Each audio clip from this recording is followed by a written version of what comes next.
नमस्कार विद्यार्थी मित्रांनो, आज आपण इयत्ता 7वीचा दुसरा पाठ पाहणार आहोत, ज्याचं नाव आहे श्यामचे बंधुप्रेम. आणि या पाठाचे लेखक आहेत साने गुरुजी. साने गुरुजी म्हणजे पांडुरंग सदाशिव साने. त्यांचा जन्म आहे 1819 आणि मृत्यू झालेला आहे 1950 साली. साने गुरुजींनी कथा, कविता, कादंबऱ्या म्हणजे नॉवेल असे विपुल ललित लेखन केले आहे. वैचारिक लेखनही केलेलं आहे. पण श्यामची आई हे त्यांचं अतिशय प्रसिद्ध असं पुस्तक. टोटल 11 भाषांमध्ये श्यामची आई या पुस्तकाचं भाषांतर झालेलं आहे, ट्रान्सलेशन झालेलं आहे. तर श्यामची आई, त्यानंतर धडपडणारी मुले, भारतीय संस्कृती, गोड गोष्टी, सुंदर पत्रे इत्यादी सुप्रसिद्ध त्यांची पुस्तकं आहेत. श्यामची आई पुस्तकातून हा पाठ घेतलेला आहे. आणि या पाठामध्ये श्यामच्या मनात आपल्या लहान भावंडांविषयी असलेला जिव्हाळा, प्रेम, तसेच आईंनी मुलांना दिलेली शिकवण याचे हृदयस्पर्शी वर्णन केलेले आहे. हृदयस्पर्शी मीन्स हार्ट टचिंग त्याचं वर्णन इथे आलेलं आहे या पाठामध्ये. साने गुरुजींची काही प्रसिद्ध पुस्तके आहेत, त्यांचं चित्र मी इथे दिलेलं आहे. स्पेशली श्यामची आई हे पहिलंच पुस्तक आहे बघा. त्यानंतर आणखीन काही पुस्तकं आहेत, भारतीय संस्कृती, अनमोल गोष्टी, सुंदर पत्रे इत्यादी. तर आता आपण पाठाला सुरुवात करणार आहोत. मी पाठ वाचत जाणार आहे, त्याचे अर्थही सांगणार आहे. त्याप्रमाणे तुम्ही व्हिडिओ नीट पाहायचा आहे, लक्षपूर्वक ऐकायचं आहे आणि वहीमध्ये त्याचे अर्थ लिहून घ्यायचे आहेत. स्क्रीनवर दिसणाऱ्या शब्दांचे अर्थ मी तुम्हाला सांगणारच आहे, तर तुम्ही वहीमध्ये लिहून घ्यायचे. आता व्हिडिओ पॉज करा हवं तर, आणि आपली वही आणि पेन तयार ठेवा. ठीक आहे, तर आता आपण सुरुवात करूया. श्यामचे बंधुप्रेम. मे महिन्याची सुट्टी संपून मी परत दापोलीस शिकावयास गेलो. म्हणजे श्याम स्वतः इथे सांगतोय की तो दापोलीला शिकायला होता. दापोली हे कोकणातलं एक शहर आहे आणि शहर भागामध्ये हॉस्टेलच्या शाळेमध्ये श्याम शिकायला होता, वसतिगृहामध्ये. शाळा सुरू झाली, पावसाळाही सुरू झाला. यू नो व्हेरी वेल की पावसाळ्यातच शाळा सुरू होते. आपल्याकडे शाळा जून महिन्यामध्ये सुरू होते. तप्त जमिनीला मेघ शांत होऊ लागले. तप्त म्हणजे तापलेल्या आणि मेघ म्हणजे ढग. तप्त तापलेल्या आणि मेघ म्हणजे ढग. उन्हाळ्यात जमीन तापलेली असते की नाही बघा, भेगा पडलेल्या असतात, आणि पाऊस पडला की जमीन कशी होते, थंड होत असते. पहिल्या चित्रामध्ये तुम्हाला बघा लेफ्ट हँड साईडला पहिलंच पिक्चर दिलेलं आहे. त्यामध्ये पाऊस पडल्यानंतरचं दृश्य कसं असतं, पाणी साठतं, हे दृश्य तुम्हाला चित्रात दिसते. मग कसा सुंदर वास सुटे. वास म्हणजे सुगंध. यू नो व्हेरी वेल मिट्टी की सौंधी खुशबू. मातीचा हा सुगंध कसा पसरतो पाऊस पडल्यानंतर. आणि नवीनच पाऊस जेव्हा सुरू होतो तेव्हा मातीचा एक रम्य वास सुटत असतो. रम्य म्हणजे सुंदर. रम्य म्हणजे सुंदर. गंधवती पृथ्वी या वचनाची त्यावेळेस आठवण होते. गंधवती म्हणजे सुगंधी. पृथ्वी अर्थ को सुगंधी कहा गया है क्योंकि उसके पेट में कई प्रकार के फल फूल और वनस्पति के पेड़ होते हैं, इसलिए उसे गंधवती यानी सुगंधी कहा गया है. या वचनाची त्यावेळेला आठवण होते.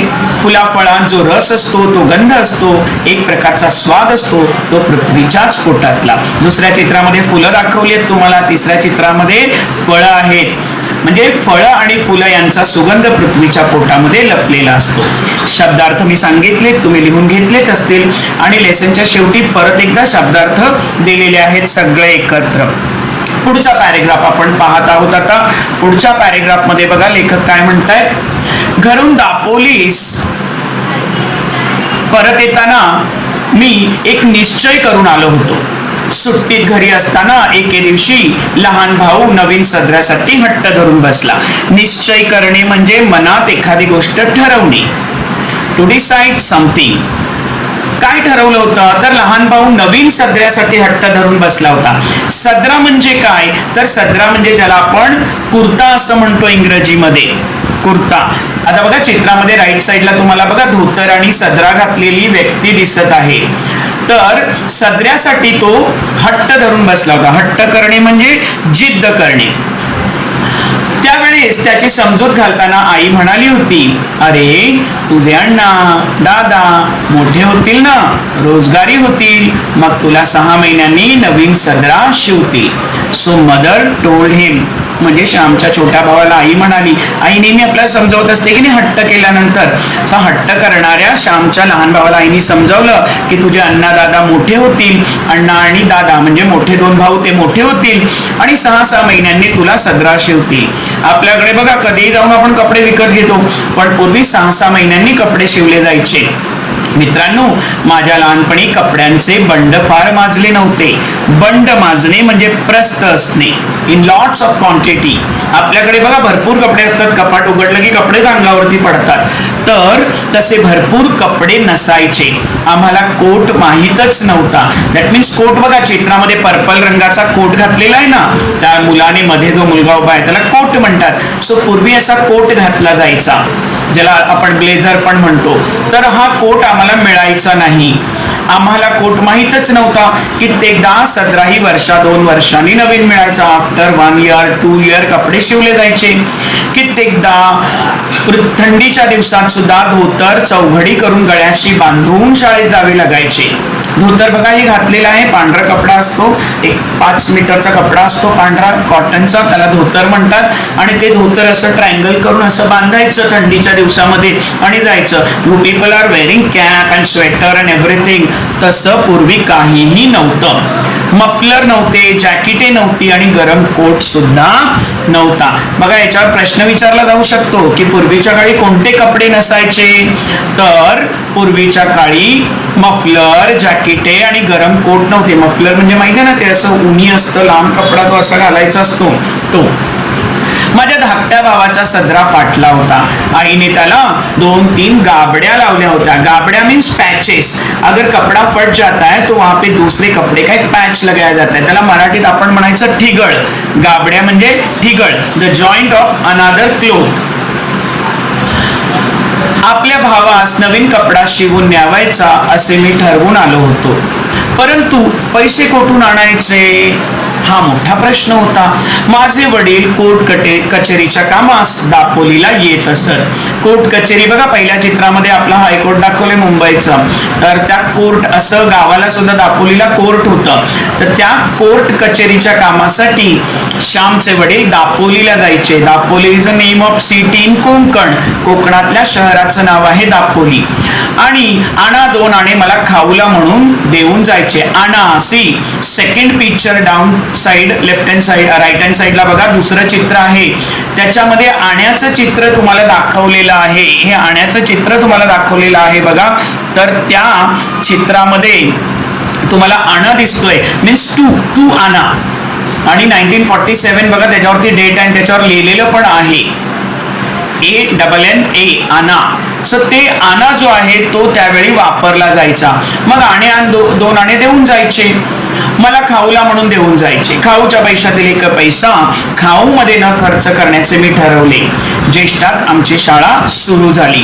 मीन्स पापा उन्हें पैसे देकर जाते थे खाने के लिए, बट वो खाते नहीं थे, पिगी बॉक्स में जमा करते थे. आणि ज्येष्ठामध्ये शाळा जेव्हा सुरू झाली, ज्येष्ठ is a name of month, Marathi महिन्याचं नाव आहे. तर शाळा सुरू झाली त्यावेळेला गणेश चतुर्थीला 3 महिने होते. Ganesh Chaturthi means Ganpati festival, you know Ganpati festival, Ganpati Bappa Morya festival मध्ये आपण कशा प्रकारे गणपती फेस्टिवल साजरा करतो. तर त्या गणपतीमध्ये कोकणात खूप मजा असते. आणि मग त्या गणेश चतुर्थीला 3 महिने होते. महिन्यात या खाऊच्या पैशांचा रुपयाभर जमला असता. गणेश चतुर्थी धाकट्या भावाला कोट किंवा सदरा शिवून न्यायचा असे मी निश्चित केले. आता ध्येयावरती डोळे होते. ध्येयावर डोळे असणे म्हणजेच आपण ठरवलेल्या गोष्टीकडे लक्ष देणे. रोज पैसे मोजत होतो. गणेश चतुर्थी जवळ येत चालली. मग जवळ 1 रुपया 2 आणे जमले होते. गौरी गणपतीला नवीन कपडे करतात. गौरी गणपती मीन्स गणपतीच्या दुसऱ्या दिवशी गौरी सुद्धा येते. Gauri she is a goddess Parvati, mother of lord Ganesha. आपल्या गावातील मुलांना त्यांचे आईबाप नवीन कपडे शिवतील, परंतु माझ्या भावाला कोण कपडे शिवेल? माझ्या भावाला मी शिवून देईन. मी शिल्प्याकडे गेलो. माझ्या भावाच्या वयाचा एक मुलगा मी बरोबर घेऊन गेलो. त्याच्या अंगाचा कोट शिवायला मी सांगितले. 2 वार कापड घेतले. वार म्हणजे 1.25 मीटर असतो तो, 2 वार म्हणजे 2.5 मीटर कापड घेतलं. अर्धा वार अस्तर घेतलं. अस्तर म्हणजे इनर साइडला एक नरम कपड़ा असतो कॉटन सा. अगर आप पापा का वगैरह ब्लेजर रहेंगे तो ब्लेजर देख सकते हैं. ब्लेजर के अंदर जो मुलायम कपड़ा रहता है इट इज कॉल्ड अस्तर. कोट तयार झाला. जवळच्या पैशात सारा खर्च भागला. कोट हातात घेतला तेव्हा माझे डोळे अश्रूंनी न्हाले होते. म्हणजे माझ्या डोळ्यात अश्रू आले. मुझे रोना आ गया बिकॉज मेरी विश कंप्लीट हो गई. I want to give some gift to my little brother, माझ्या छोट्या भावाला. तर त्याला ते कोट तयार झाला त्याचा, म्हणून माझ्या डोळ्यात अश्रू आला. मीन्स खुशी के आंसू आंखों में आ गए. मला आनंद झाला होता. मी घरी जायला निघालो. मी ज्यांच्याकडे राहिलो होतो ते म्हणाले, अरे पावसा पाण्याचा जाऊ नकोस, नदी नाल्यांना पूर आले असतील. पिसईचा पर्या, सोंडेघरचा पर्या यांना उतार नसेल. सो बड़े बूढ़े जो है वो बोलते, अरे क्यों जा रहा है, इतनी बारिश हो रही है. पावसा पाण्याचा मीन्स इन रेनी सीजन बारिश हो रही है. पावसा पाण्याचा म्हणजे पाऊस पडतोय त्यावेळेला जाऊ नको. नदी नाल्यांना मीन्स गावामध्ये बघा चित्रात राईट साईडला दाखवले नदी नाले. आणि पर्या, पर्या म्हणजेच ओढा. पर्याचा अर्थ काय, ओढा. You people call in English त्याला काय म्हणायचं, स्ट्रीम. म्हणजेच छोटे छोटे स्ट्रीम जे आहेत ते वाहायला लागतात. मग तू आमचे ऐक. सोंडेघर आणि Pisai is a name of small village. Sondeghar village and Pisai village. इन गांव में वो जो स्ट्रीम है उसमें पानी आ गया होगा और वो जोर से बह रहा होगा. So please avoid to go, तू मत जा. मी कोणाचेच ऐकले नाही. हृदयात प्रेमपूर आला होता. तो नदी नाल्यात थोडीच भीक घालणार होता. भीक घालणे म्हणजे ऐकणे, भाव देणे आपण म्हणतो ना. मैं तो उसका भाव नहीं देने वाला था. म्हणजे मी काही नदी नाल्याला भीक घालणार नव्हतो. नवीन कोट बांधून घेऊन मी निघालो. पंख असते तर एकदम उडून गेलो असतो. चालण्याचे श्रमच वाटत नव्हते. सुख स्वप्नात दंग झालो होतो. श्रम म्हणजे कष्ट. मतलब मुझे अगर पंख होते ना तो मैं उड़ उड़ के फटाफट फटाफट जाता था और अपने भाई को कोट देता था. बट क्या करूं, वी आर ह्यूमन बीइंग. मग मी चालत होतो पण चालण्याचं श्रम नव्हतं वाटत. Because I want to give this surprise to my little brother. म्हणून मला चालण्याचे श्रम वाटत नव्हते. असं वाटतं उडून जावं की काय. आणि या कल्पनेत होतो तर एक नानेटी माझ्या पायाजवळून उडी मारून गेली. नानेटी, you can see right hand side red colour में लिखा है नानेटी और ग्रीन कलर का स्नेक दिखाई दे रहा है. एक हिरव्या रंगाचा छोटासा साप असतो. तो चावत नाही बरं का, काही करत नाही. तो आपल्या मार्गाने जात असतो आणि तो असा उड्या मारत मारत जातो बरं का. तर एक नानेटी म्हणून एक सापाचा प्रकार आहे. तिचा हिरवा रंग असतो. नानेटी उड्या मारत जाते. मला जरा भीती वाटली. जपून चालू लागलो. पिसईचा पर्या दुथडी भरून वाहत होता. त्याच्या पाण्याला ओढ फार, ओढ म्हणजे ओढून घेत होता. वो पानी इंसान को खींच लेता है. मुझे तो डर लग रहा था. काय करायचे. आईचे नाव घेतले आणि शिरलो पाण्यात. देखो माँ तो सबसे बड़ी शक्ति होती है. तो शाम तो ऑलवेज अपनी माँ को बहुत रिस्पेक्ट करता था. ही प्रेज मदर और अपनी माँ को याद करके वो पानी में घुस गया. मग काय, पाऊल टाकायचे मी वाहून जाण्याच्या बेतातच होतो. परंतु कसा बसा बाहेर आलो. इतर नदी नाल्यांना प्रेमाने भेटाव्यात जाणारा तो नाला तो मला कसा बुडवील. मी माझ्या भावाच्या भेटीस जात होतो. नाल्या इतकाच मी सुद्धा उत्सुक होतो. धावपळ करत होतो आणि त्या नाल्याप्रमाणे मीही हृदय भरून घेऊन जात होतो. मेरे मन में भी मेरे भाई के लिए बहुत प्यार भरा हुआ था. बघा रस्त्यावर एक खडी वर आली होती. सुयांसारखे दगड पायांना खुपत होते. परंतु माझे तिकडे लक्षच नव्हते. यू कॅन सी पाणी कसं साठलेलं आहे चित्रामध्ये लेफ्ट हँड साइडला बघा. शेवटचं चित्र पाणी साठले आणि दगड मीन्स मिट्टी जो है बह जाती है और वो पत्थर पत्थर ऊपर आ जाते, नुकीले पत्थर. फिर चलते समय वो चुभने लग जाते हैं. परंतु माझं काही लक्ष नव्हतं. अंधार होण्यापूर्वी घरी जाण्याची धडपड चालली होती. परंतु वाटेतच अंधार पडला. कडाड कडकड कडकड आवाज गरजत होते. कडाड कडकड आवाज मीन्स थंडरिंग हो रहा था. बादल गरज रहे थे आणि कडाड कडकड आवाज विजा चमकत होत्या. मीन्स लाइटनिंग हो रहा था. कडकड कडकड कडकड. विजा कशा चमकतात माहितीये ना, बिजली चमकते आणि खडखड खडखड खडखड पानी वाहत होते और पानी भी बहुत जोर से बह रहा था. फर्स्ट पिक्चर में आप देख सकते हो थंडरिंग और लाइटनिंग दिखाया है. एंड डाउन साइड में राइट साइड में जो पिक्चर है उसमें पाऊस जोरात पडल्यामुळे किस तरह से पत्थर ऊपर आते हैं वो भी दिखाया है. आणि त्या पंचमहाभूतांच्या नाचातून मी चाललो होतो. पंचमहाभूत मीन्स 5 एलिमेंट्स जो है हवा, आग, पानी, प्रकाश, मिट्टी, ये जो पंच महाभूत है इनका खेल चल रहा था और उस खेल में से मैं चल रहा था. शेवटी एकदाचा मी घरी आलो, ओला चिंब होऊन गेलो होतो, बहुत भीग गया था, पूर्ण भिजलो होतो. आई, मी बाहेरून हाक मारली. हवेत फार गारठा आलेला होता. गारठा म्हणजे गारवा, थंडी. हवा में बहुत ठंड थी, नमी थी. आणि मी बाहेरूनच आईला हाक मारली. वडील संध्या करत होते. संध्या मतलब शाम के समय जो पूजा की जाती है ना, ब्राह्मण्स आणि हिंदू धर्म में जो है शाम के समय स्नान करते हैं या हाथ मुंह धोकर भगवान के सामने दिया जलाते, प्रार्थना करते, त्याला संध्या असं म्हणतात. आईने शेगडीतले निखारे शेकण्यासाठी दिले. निखारे म्हणजे बर्निंग कोल्स, जळणारे कोळसे. बघा चित्रामध्ये शेकोटी कशी पेटवलेली आहे. पावसात थंडीत भिजलो की असं शेकत बसायचं. आईने शेकायला दिले. अण्णा आला म्हणजे आला छोटा भाऊ आणि धाकट्या भावाने दार उघडले. दोघे लहान भाऊ भेटले. इतक्या पावसातून श्याम कसाला आलास? सारा भिजलास ना रे? आई विचारू लागली. सोंडेघरच्या पर्याला पाणी नव्हते का रे? वडिलांनी विचारलं. Means we have seen in the previous slide Sondeghar आणि पर्या म्हणजे ट्रेन. तो उन्होंने पूछा वहां पे पानी नहीं था क्या? तू कैसे आया? तुझे तकलीफ नहीं हुआ क्या? तो म्हणाला हो, परंतु मी आलो कसं तरी. मी म्हटले त्या दिवशी एक बाई वाहून गेली रे त्यातून. वडील म्हणाले पापा डर गए. उन्होंने बोला अरे श्याम तू कैसे आया? हाँ, उस दिन एक औरत जो है उसमें से बह के गई. पानी को कितना फोर्स होता है, किती पाण्याला प्रवाह वेगाने असतो. बरे बरे ते कपडे काढ, कडक पाण्याने आंघोळ कर. आई म्हणाली कडक पाण्याने गरम पाणी से स्नान कर. कडक पाणी म्हणजे गरम गरम पाण्याने आंघोळ कर. मी आंघोळीला गेलो. धाकट्या भावाने माझे लहानसे गाठोडे सोडले. गाठोडे मीन्स पोटली. उस समय बैग वगैरह कुछ नहीं हुआ करता, पोटली बांध के चलते थे. तो पोटली के अंदर कपड्याचं गाठ. मग मी आंघोळीत गेलो आणि धाकट्या भावाने माझे गाठोडे सोडले. लहान मुलांना सवयच असते, त्यांना वाटत असते की कसं तरी आपल्यासाठी काहीतरी आणले असेल. परंतु मी माझ्या भावंडांसाठी काय आणणार? कोणता खाऊ आणणार? कोणते खेळणे आणणार? कोणते रंगीत चित्रांचे पुस्तक आणणार? कारण मी काही इतका श्रीमंत नव्हतो, गरीब होतो. परंतु माझ्या भावास त्या गाठोड्यात काहीतरी सापडले. त्यात कोट सापडला, नवीन कोट. तो कोट नव्हताच, ते हृदय होते, ते प्रेम होते, ती आईची फलद्रूप झालेली शिकवण होती. फलद्रूप झालेली म्हणजे पूर्ण झालेली. म्हणजे आईने जी शिकवण दिली होती ती शिकवण आज पूर्ण झाली होती की लहान भावंडांशी प्रेमाने वागायचं. म्हणजे लहान भावासाठी मी कोट घेऊन आलो होतो. अण्णा हा लहानसा कोट कोणाचा? हा नवीन कोट कोणाला रे? धाकटा भाऊ कोट घेऊन माझ्याजवळ येऊन मला विचारू लागला. छोटे बच्चों को एक्साइटमेंट होती है ना, तो उसने फटाफट पोटली से निकाला और पूछने लग गया.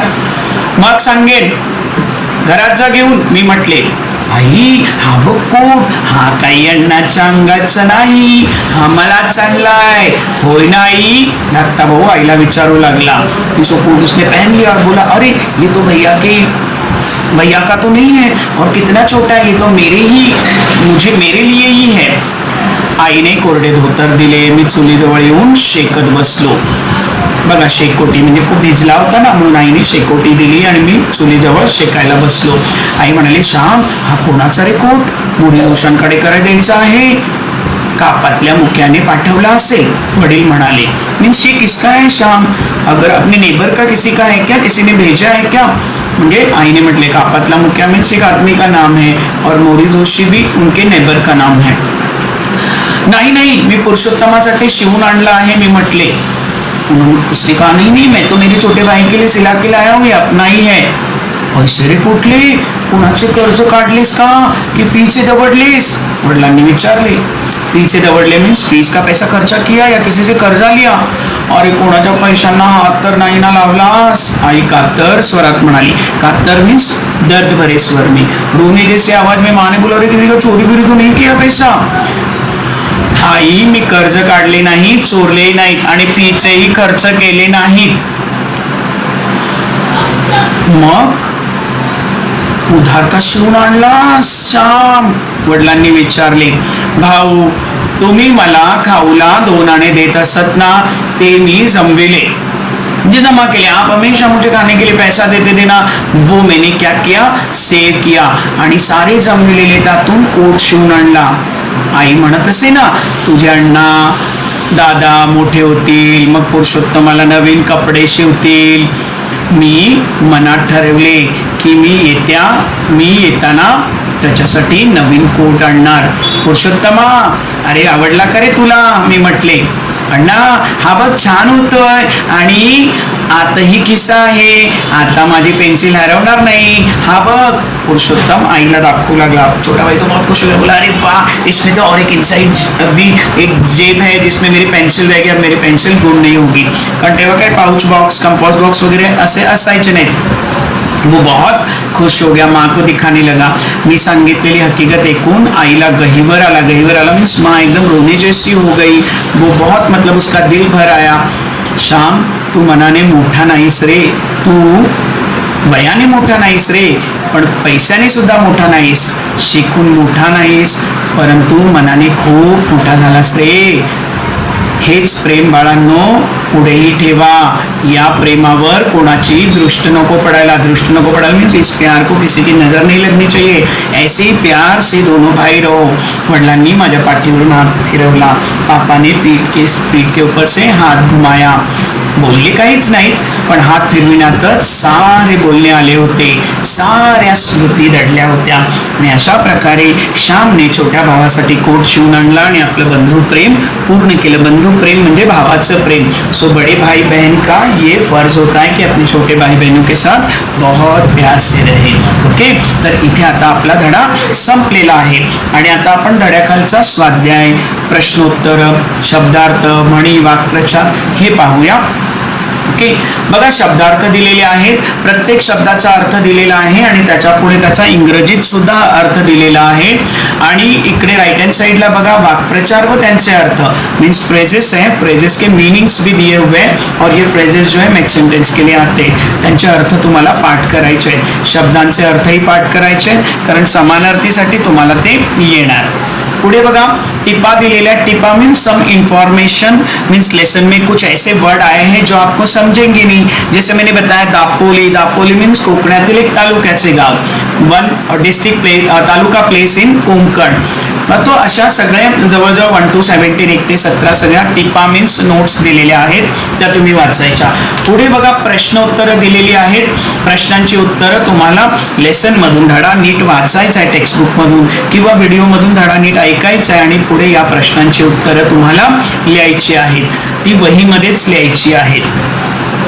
पुढे बघा आता तुम्हाला नवीन अभ्यासक्रमानुसार न्यू क्वेश्चन पेपर पैटर्न के हिसाब से आपको एक पैराग्राफ दिया जाएगा और पैराग्राफ के ऊपर एक डायग्राम दिया जाएगा, फिर स्मॉल क्वेश्चंस दिए जाएंगे. जसं बघा इथे एक पॅरेग्राफ दिला आणि वरती प्रश्न दिलाय, श्यामला थंडीच्या दिवसात न मिळणाऱ्या गोष्टी. जर तुम्ही पॅरेग्राफ वाचला तर तुम्हाला मिळेल मफलर, कोट आणि जॅकेट ही त्यांना मिळत नसत. चौकटी पूर्ण कराय, हट्ट धरून बसलेला कोण, तर श्यामचा छोटा भाऊ. आणि याचे बंड माजले नव्हते, कशाचे, कपड्यांचे. तर अशा प्रकारे तुम्ही नीट लेसन वाचायचा आहे किंवा व्हिडिओ ऐकायचा आणि मग त्या प्रश्नांची उत्तरं लिहायची. त्यानंतर व्याकरणाचा एक भाग आहे बघा. इथे आपल्याला पुढे दिलेल्या शब्दांच्या विरुद्ध अर्थाचे शब्द चौकटीतून शोधून लिहा. मीन्स ग्रीन कलर में वर्ड्स दिए हैं और पर्पल कलर में उनके समानार्थी शब्द दिए हैं. मग हिरव्या रंगाच्या चौकटीतल्या शब्दांचे उत्तर तुम्हाला पर्पल रंगाच्या चौकटीमध्ये दिलेली आहेत. त्यानंतर इथे ग्रीन बॉक्स मध्ये बघा तुम्हाला गटात न बसणारा शब्द ओळखा व लिहा. तो शब्द गटात का बसत नहीं, मीन्स ऑड मैन आउट आप करते हो ना साइंस में और अदर सब्जेक्ट में, हिस्ट्री में, मतलब जो ग्रुप में सुटेबल नहीं है उसे बाहर निकालना है. एंड व्हाई is not perfect in that group, उसका रीजन बताना है. फॉर एग्जाम्पल देखो पहले में समीरा, विनीता, त्यांनी, Nikhil, 3 are there. So example में बताता हूँ इसका मीनिंग. इसका ऑड मैन आउट कौन है गटात न बसणारा, त्यांनी. वाय त्यांनी is odd man out? Because Samira, Vinita, Nikhil, this all are noun. नाम आहेत. त्यांनी सर्वनाम आहे. त्यांनी is a pronoun and other three are noun. That is why त्यांनी it is a odd man word. मग त्याला बाहेर काढायचं आणि लिहायचं त्यांनी हा गटात बसत नाही, कारण त्यांनी हे सर्वनाम आहे. ठीक आहे. तर अशा प्रकारे तुम्ही हे सगळं सोडवायचं आहे, नीट व्यवस्थित लिहायचं आहे. याबरोबरच आजचा आपला हा पाठ संपलेला आहे. हा व्हिडिओही संपलेला आहे. तुम्ही सर्वांनी लक्षपूर्वक व्हिडिओ ऐकला, त्याप्रमाणे 2-3 वेळा व्हिडिओ ऐकून प्रश्नांची उत्तरं सोडवायची आहेत. काही अडचण आली तर पुन्हा व्हिडिओ पाहायचा आहे, धडा पुस्तकातून पण वाचा. याबरोबर आजचा आपला हा पाठ संपलेला आहे. पुन्हा एकदा भेटूया आपण नवीन व्हिडिओ सोबत आणि नवीन पाठासोबत. तोपर्यंत तुम्ही मात्र मस्त मस्त खा आणि स्वस्थ रहा. धन्यवाद.